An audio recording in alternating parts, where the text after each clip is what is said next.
the bones and in the back. Each to cover to Malachemist.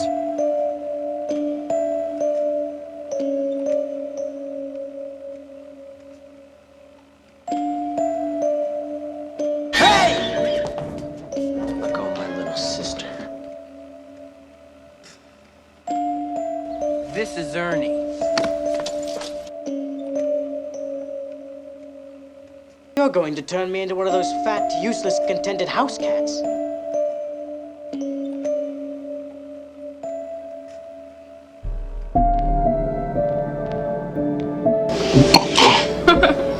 Max likes your yabos. Kill it! Do it now! Wench! Trollop! You buck-toothed, mop-ripe firefly from hell! Ah! I've waited centuries to say that.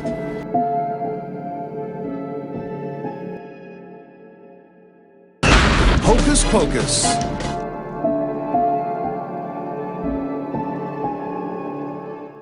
Ladies and gentlemen, please welcome to the stage first.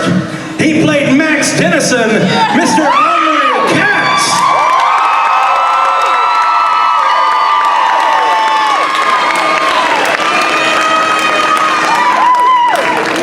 Yeah, have a seat. Coming up next, Ice, Larry Bagby.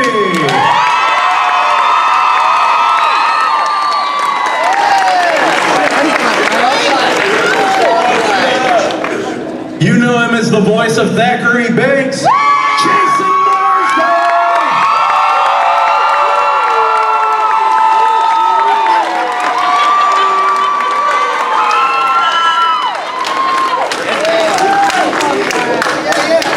And his sister, Emily Banks, Amanda Shepard!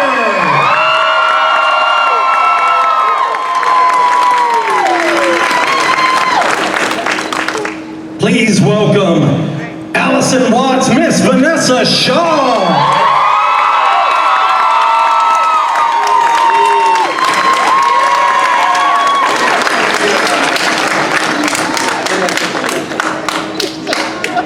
All right, I know there's one more back there. Was it Billy? Ladies and gentlemen, Billy Butcherson!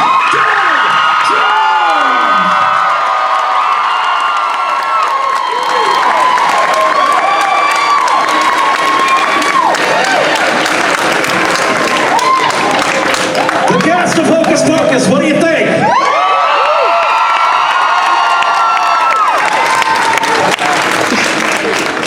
And I'm the one drinking Red Bull. Okay. Real quick, rapid fire question going down the line because I kind of heard this get asked not long ago. Favorite Halloween candy, Doug?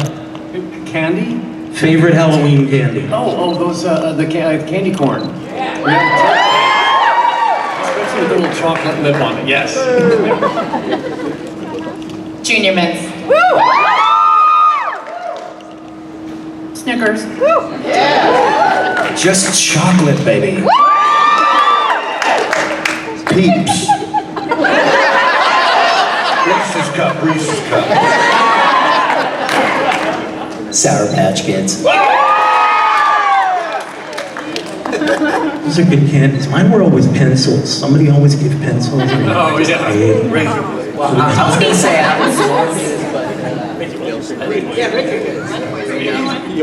All right, so I know that we're going to have audience questions. So honestly, why don't we get straight into that because we've only got a limited amount of time here. So let's take some audience questions. Everybody remember Eric. Raise your hand up and let's get some questions for Eric right here. Eric, where did you get that shirt, man? It's at the HorrorHound booth over in Wonderland. Excellent. If you were a superhero, what power would you like to have, and what universe would you like to be in? DC Extended Universe or the Marvel Cinematic Universe? Doug, you want to start us off? I've actually been in Marvel and DC universes.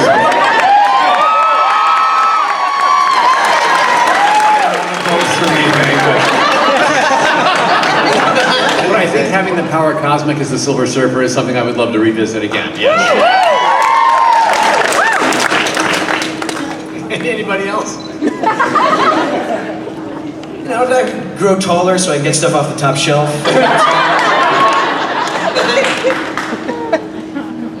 I'd like to just be a large peep. In the DC universe, of course. No comment. Maybe Wonder Woman because I did have the underoos.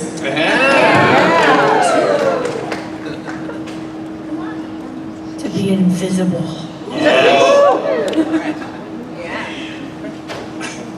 All right, we got one right Thank you. there. I'm gonna change my clothes like Amanda, you're not in here, right? So it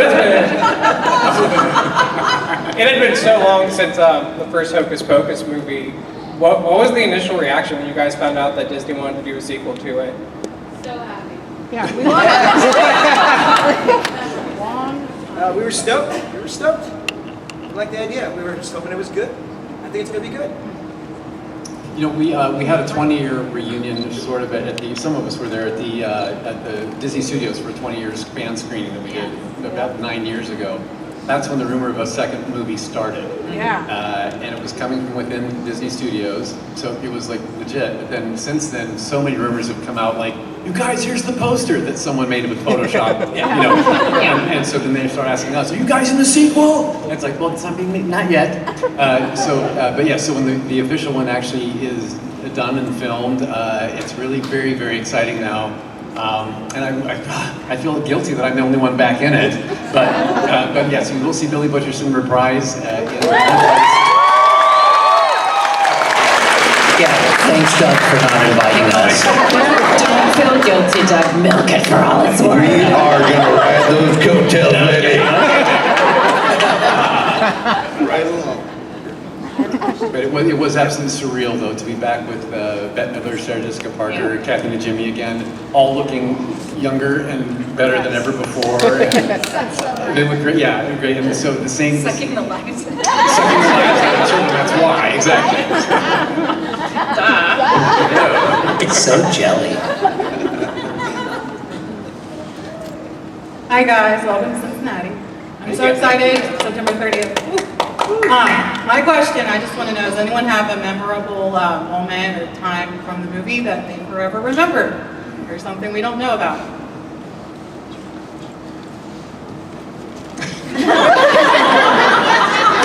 Which movie are we talking about? I have a fun memory that's kind of not, now it's fun. I had a video camera when I was on set. Like, we didn't have the phones where everybody was filming, right? I just had like a pretty large Canon A1 digital, and I just thought it was okay that I filmed whatever on set while I wasn't being filmed myself. And I got in trouble by, what was the witch's name, the main witch? Oh, Bette Midler. Yeah, Winifred. Yeah, so I have the footage of her like catching me, and I just dropped the camera. Tobias was right next to me laughing, of course. But I have that memory, and it scares me to this day. Thank you. There was one memory when I was sitting in that chair and just chilling in that chair, you know, the whole movie. But anyways, I had to, keep my head down for quite a while. My neck got real sore, and all of a sudden I just started twitching. So I don't know if you all saw that part, but if you watched the movie, maybe I shouldn't have given that away, never mind. Just really great acting. Go ahead. I had so many great memories that I can't recount just one. And I feel like most of the cast feel that way, just because it was so special and we were so young. Even you, Doug, you were young too. Well, young-ish. Yeah, so young guy. Anyway, so I just felt like there was magic every time we came to set. And I just want to share that everything that you feel when you watch this movie for the millionth time is what we felt every day going on set. And we just were entranced every time.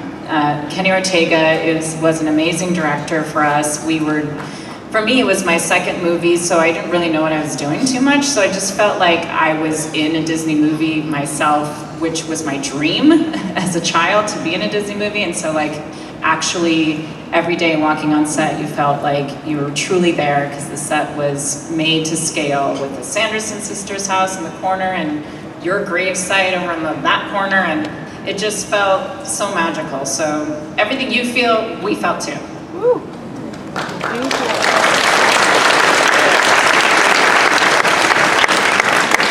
I think that personally one of the coolest things that I think of when I think of this movie is how it's generational. Like, we have, parents that have watched it now showing their kids. I actually got a cool text message today from this guy right over here in the white shirt. Carl, stand up. Carl. I got a text message from him, and he was saying that his mother introduced him to the movie years ago, and now his daughter has been introduced to the movie. So like, I love hearing how generational this is, and that was just a cool thing to kind of see and kind of hear. So hats off to you guys for creating such a cool generational piece.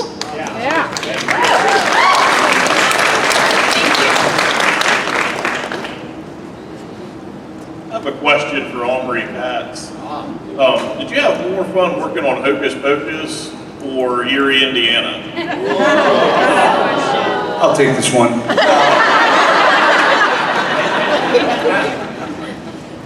Am I allowed to reveal that here? Yes. All right, it's Erie, Indiana. Cool. That was the best show ever. Is it because you got to kiss Danielle Harris on Erie, Indiana? No, I actually dated her for like 3 years prior to that, so I was already kissing her.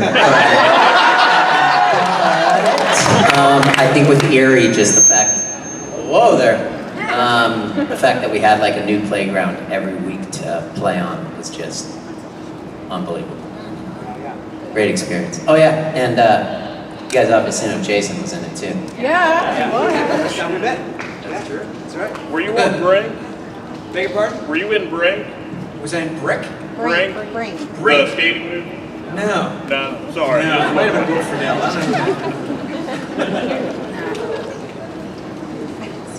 I have to say though, I love your work as Kenny Omega, sir, on Wednesday nights. My sister was too embarrassed to ask this question. Does anybody know where the term yabos came from? Max likes her yabos. I think just from Mick Garris's mind. But it's great. It's a good code word if you need it for anything. Passcode, passwords. Is yabo, is that a type of melon of some sort? Is a yabo a real thing? Someone Google that. No. Would you like some yabos with your breakfast? Yes, please. The fruit cup. Yabo, yabo do. So in the first movie, is there anything that you guys would change about your character or make better? I wish I could go back and fix some of that accent, because if you're really focusing in, I felt some takes I was like, am I doing Australian? What is he doing? It was tricky to fit the words in the mouth, but so that would be my my do-over. Yeah. I would have wanted to have more history with Billy and Winifred spelled out for us. And guess what? In Hellboy. Hellboy. I'm sorry. In Hocus Pocus 2, we're going to delve into our history, yes.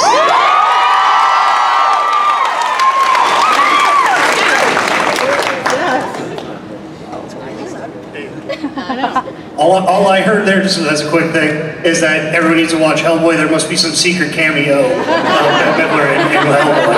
And that's what I just heard. That girl is really excited. Yeah, she's ready. She's ready. What was all of your guys' favorite part to film? What's your favorite part of the film?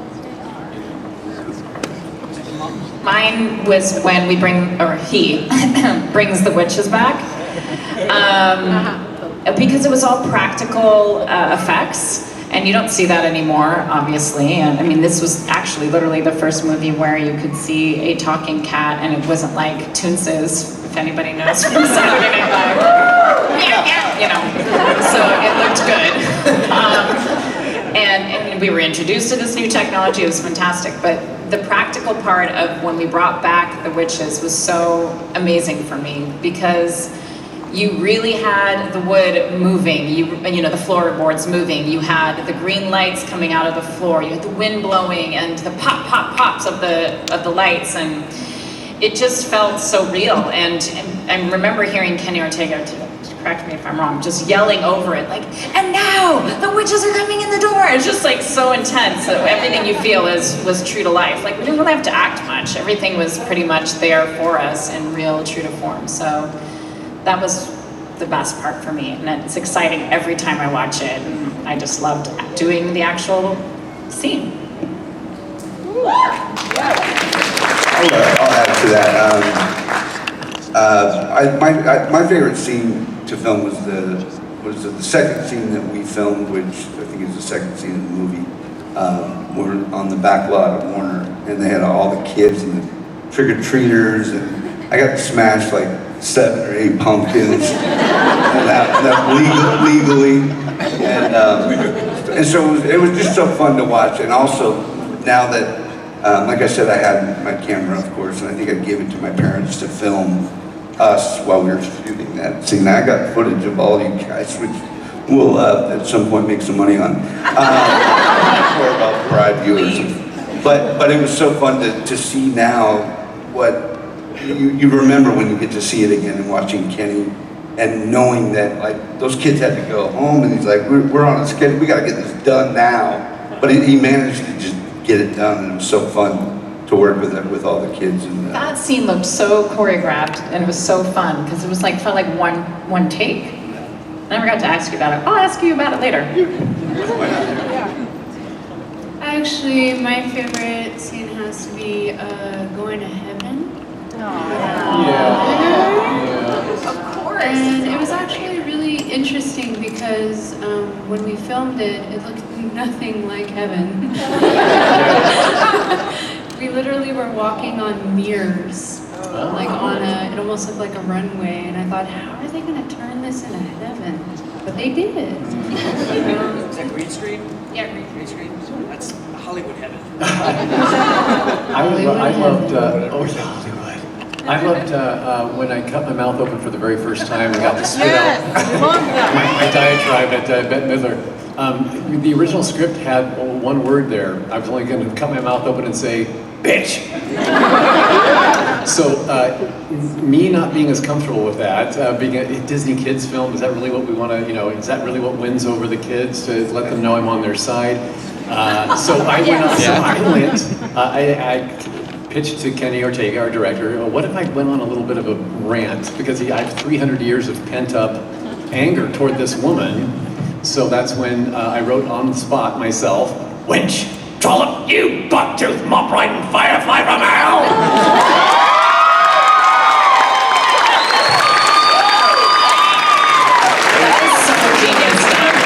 Seriously, you made our year. Yeah, and the fact that you had to have live moths in your mouth was like, I was petrified. Yeah, I my liked- favorite half an hour. But and Omri had a great. I had you by the neck when I yelled that, and you said, "Say anything." I said, "I waited centuries to say that." And you said, "Say anything you want, Billy. Just don't breathe on me." Yeah. All ad lib on the day. Yeah. Moth breath. Not very good. That's right. That's so good.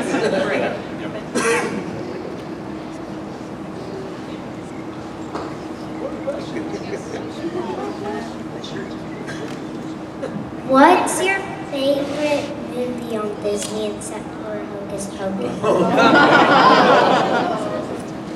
Oh, I like Aladdin. I saw it 8 times in the theater when it came out. Through my mind. Well, an actual Disney movie or something that's on Disney Plus? because I've been digging a lot of the new Star Wars series version. Which is owned by Disney now. Yeah. So, I'm going to go old school, back to Mary Poppins. Mary Poppins, bread knobs and broomsticks, Parent Trap.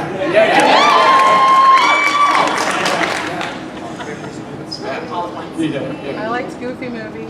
Goofy, next. Yes. Yeah, Goofy movie's pretty alright. I like Snow White. Yeah. Hocus Pocus 2. Hocus Pocus 1. We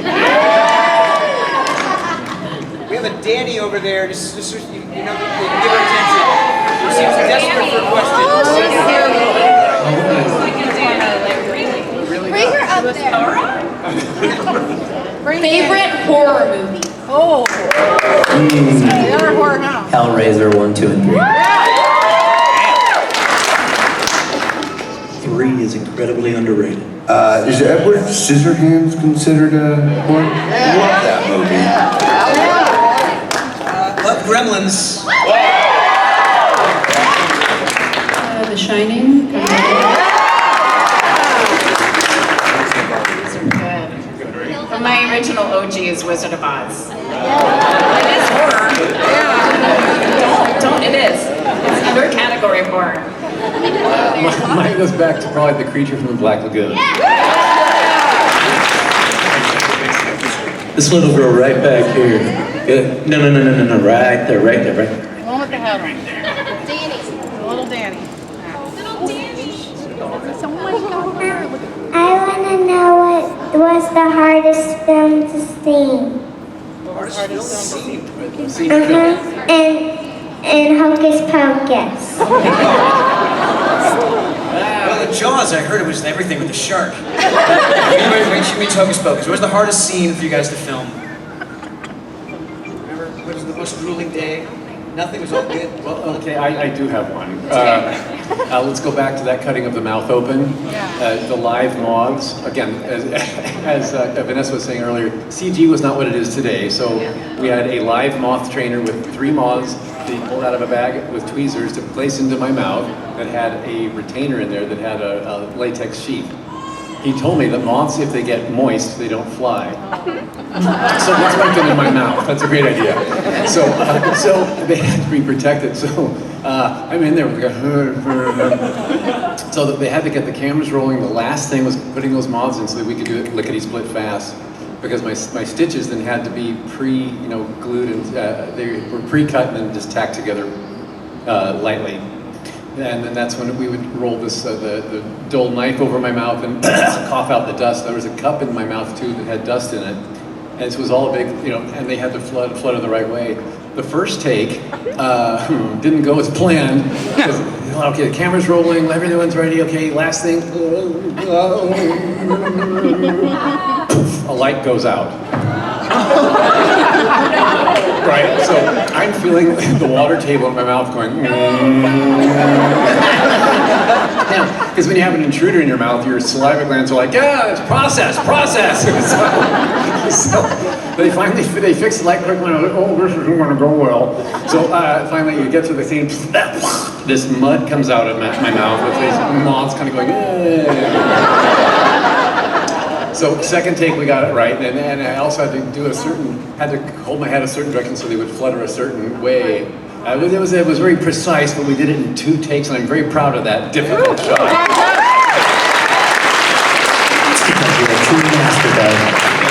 I mean, and none of that was, the comment was about having to put on the makeup or anything, because this is his whole career. Like, that would be me, it's just I had the makeup. It's like,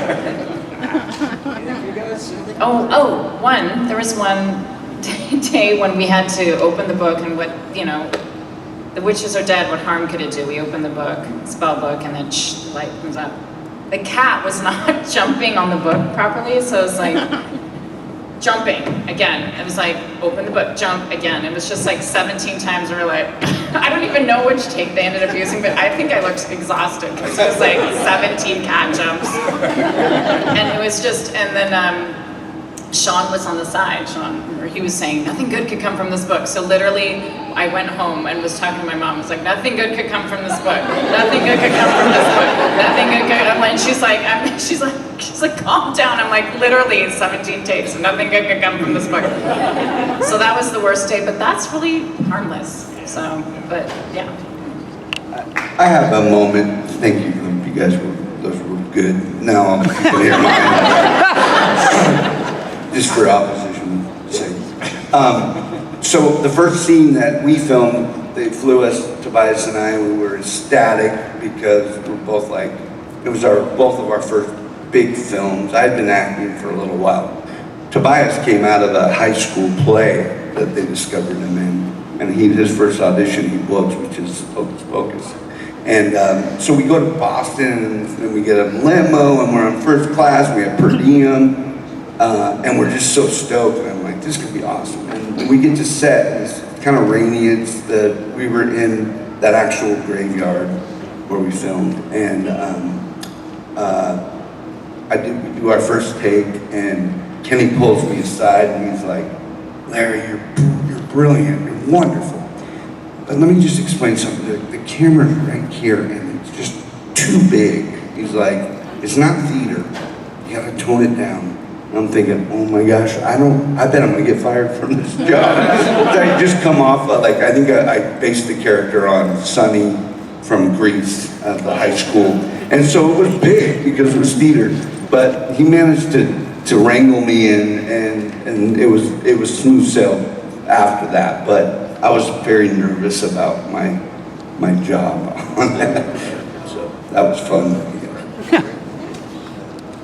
I can't think of like a personal experience that I had that was really hard to film, but I do remember them having to swing the witches on the harnesses, and like the amount of coordination to create that because they didn't have CGI and stuff was really difficult, and I just couldn't help but laugh the whole time. Because it was just like, it was kind of a shit show.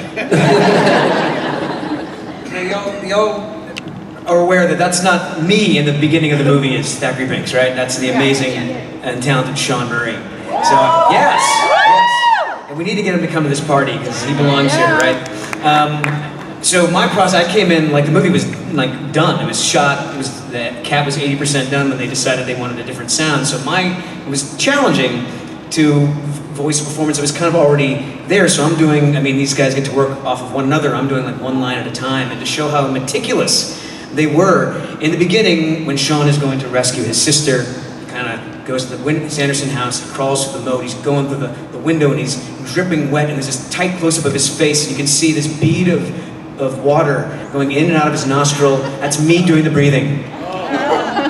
Yeah, couldn't do his own breathing, had to do the breathing. So that's the meticulousness of it. It's challenging, but it's kind of like a game, you know?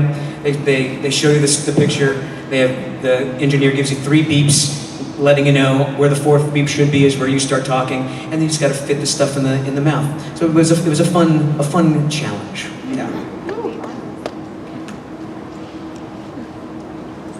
So Doug, for you, one thing that I kind of absolutely loved about this, like you said, you cut the stitches off, and then you just went basically verbal diarrhea on Bette Midler, as compared to the gentleman in Hush. So, You're referring to the Buffy the Vampire Slayer. The Buffy episode. Yes. So thank you. Not saying a word the entire time. Yeah. And just being quietly, visually horrifying. Chilling. Yeah, that's the story of my life. But, oh wait, I have a better one. Oh dear, what now?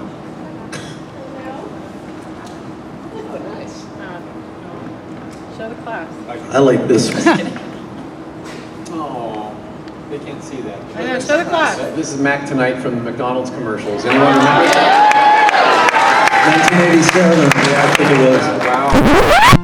When the clock strikes 6:30, babe, time to head for golden lights. Hey, it's a good time for the great taste dinner at McDonald's. It's Mac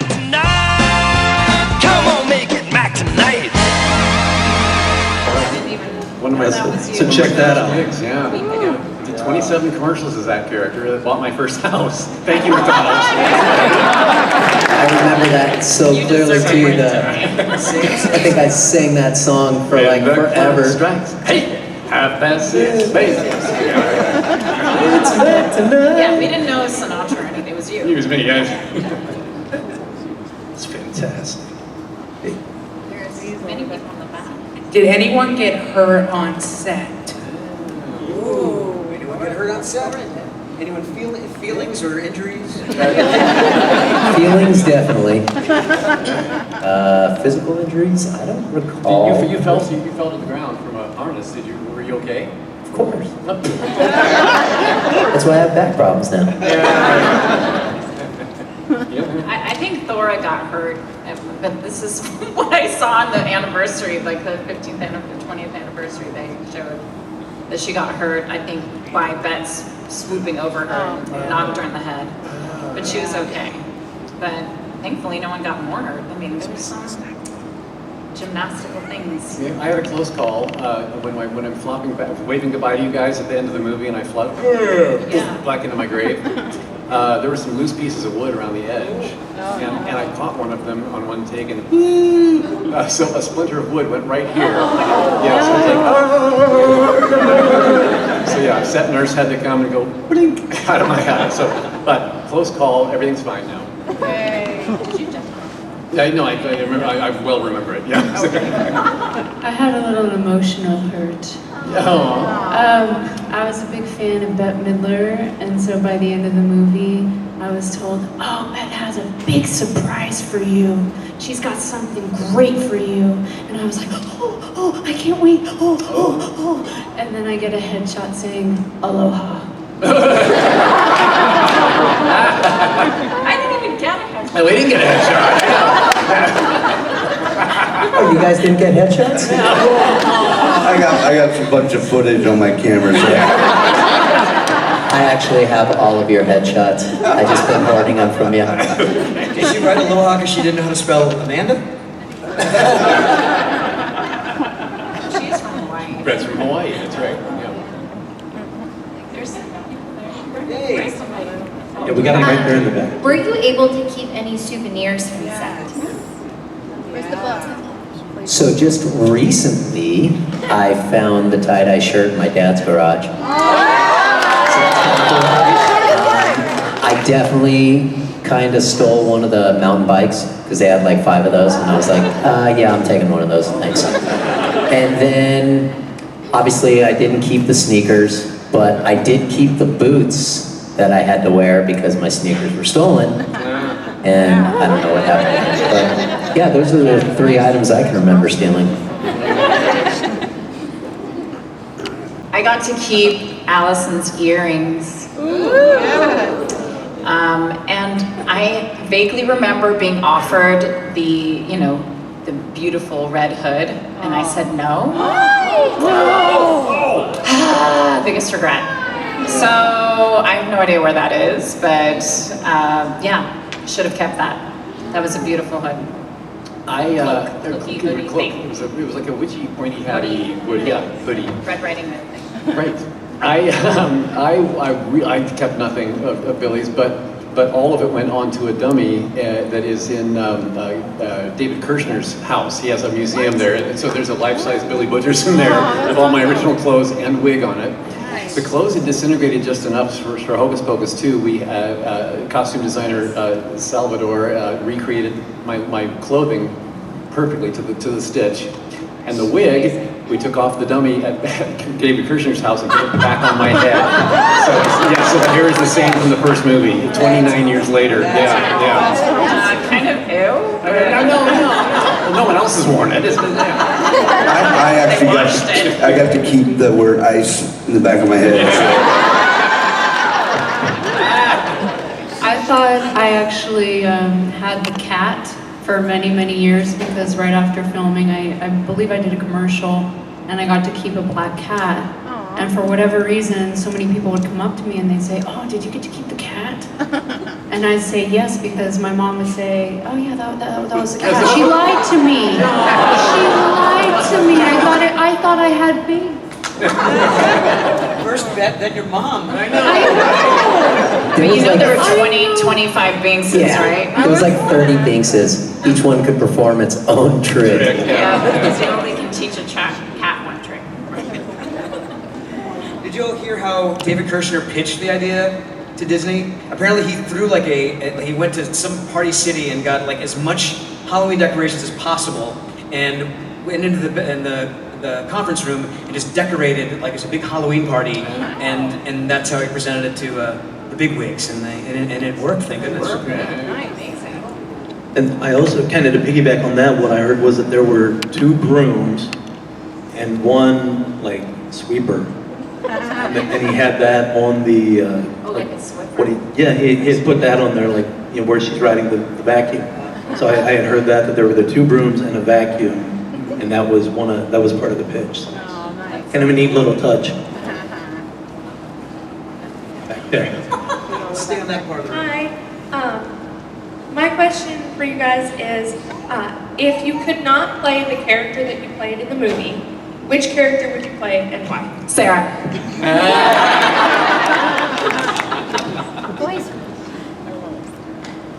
Ice. Max. I want to play the bus driver to your wildest fantasies. It might take me a while. It's gonna take me a while. I think you can handle it. Winifred. Yeah. I'd play the guy that was dressed as a skeleton at the party, singing the song, being the band. Oh, hi. Oh, hey, yeah, somebody was just mentioning the generational aspect of this, and I remember seeing Hocus Pocus when I was 8, like the weekend it came out with my family, and my girlfriend and I, her 14-year-old son loves this, so it's very true. So thank you all for doing this. That being said, I did just have a question for Doug Jones also. I mean, my God, man, you're a legend. You were once going to come to a Shaka Khan, a small convention where I live in Charleston, West Virginia. You didn't make it, so I'm glad to be here. Just want to ask you very simply, you've done so much. Some people call you like the last rubber suit actor, things like that. In the land of CGI, we still have you. You said Creature from the Black Lagoon. You've done that. Shape of Water, Pan's Labyrinth, Hocus Pocus.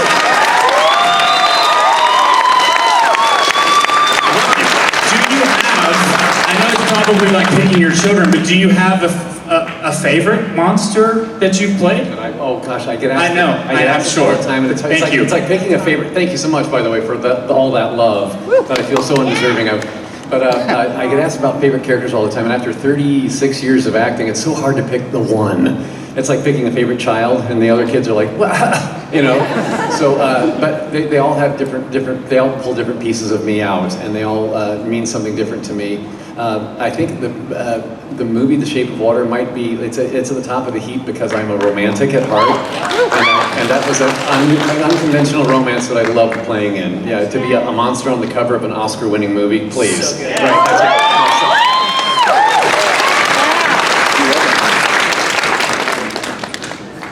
Right, So I have two questions, one for all and then one just for Doug. So one of the asks, I may have read that the scene where Sarah eats a spider off the ground, was that a real spider? I think I read where it's supposed to be a real spider that she ate. I don't think so, and I highly doubt Sarah Jessica Parker would be a real spider. It's a chocolate-covered spider, maybe. That's my guess. In that scene to confirm that, yeah. And then for Doug, for being a contortionist, I wanted to ask, how did you know you could do contortionism? Oh gosh, that I didn't. I used to sit like this when I would watch TV, you know, with my knees up here, kind of. My brothers would be like, "That looks weird." I'm like, oh, you think that looks weird? What if I do this? 62 years old. Yes.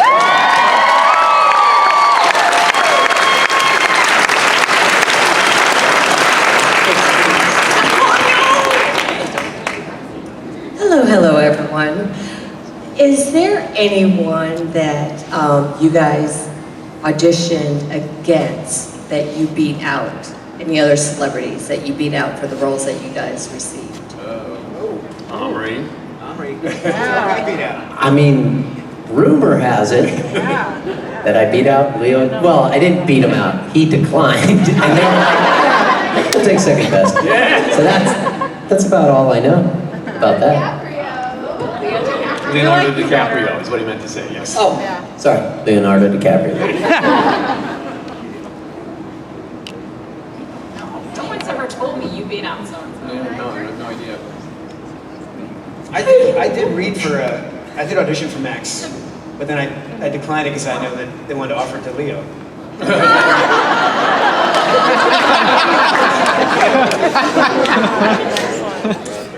Jason would have been a much better Max. We love each other. Hi, you guys.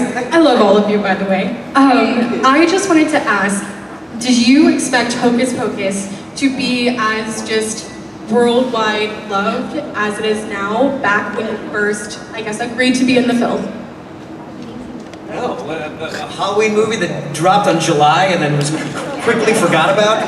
Had no idea that almost 30 years later we'd be here together celebrating with you guys, and that you guys would be watching it like I watch A Christmas Story every year. I mean, we love you guys. I mean, it's amazing. I just texted my mom today because I was asking all of us here. I was like, "Do you remember a premiere?" And there was no premiere. No big red carpet. They had a screening at the studio. That's what I thought. It was just a cast and crew screening, which is just like, they kind of were like brushing it under the rug kind of feeling. It didn't feel like grand in any way. So yeah, we're so surprised that it's like gained momentum and snowballed into what it is today. And we're so happy it did, because like I shared, it was magic every day on set. And we just felt like, really, the magic just fizzled and it's gone. You know, so yeah, we didn't expect it to come back with the full force it has. So thank you all, and thank you to the spouses and girlfriends and husbands and whoever of people that support people that love Hocus Pocus.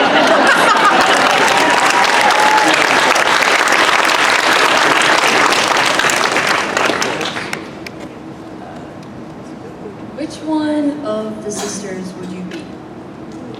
Me? Yeah, like the witches. Who are you asking? All of us? Yeah. Sarah. Oh, I can see that. Yeah, Sarah.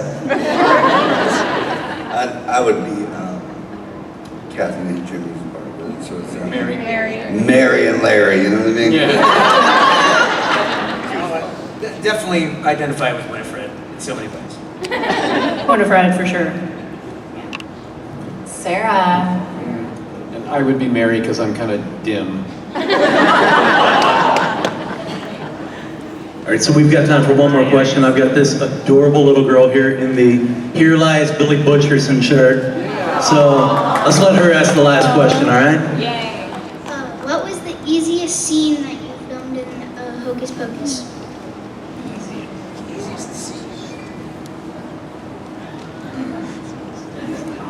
Running through. Yeah, I know.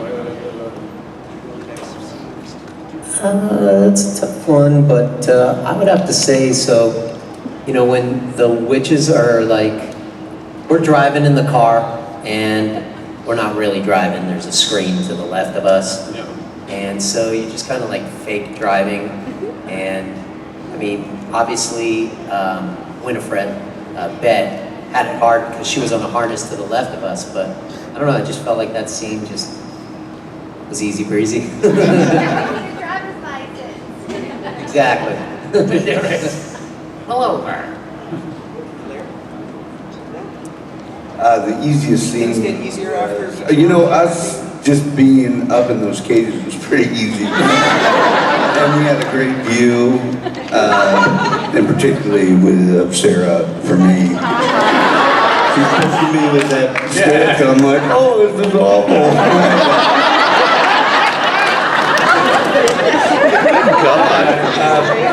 Thackeray's last line in the movie was the easiest because it was a faraway shot. I didn't have any lips to match, so I got to say I had to wait 300 years for a virgin to light a candle.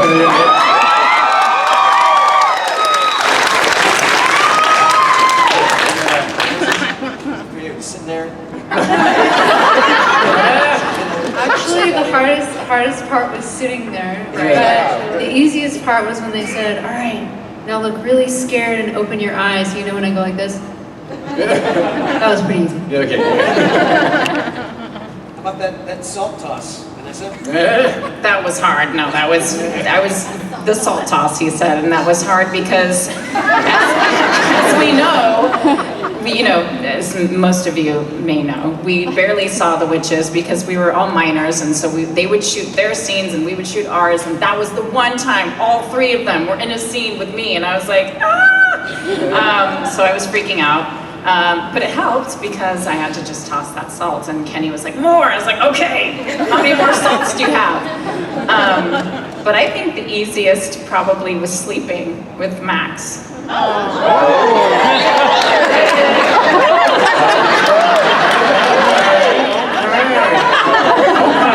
Very Indiana still your favorite. I might have to take that one back. I think for me it was once I went down. I was chasing the kids near the beginning. I went down into the sewers, and there's this one long shot of me just kind of stumbling through the sewer system. Didn't have to memorize any dialogue. I could just stumble. And our director Kenny Ortega had a dance choreography background, so he said just play physically, use all the space, use your arms, legs everywhere. So I did, and it was great fun for me. Yeah.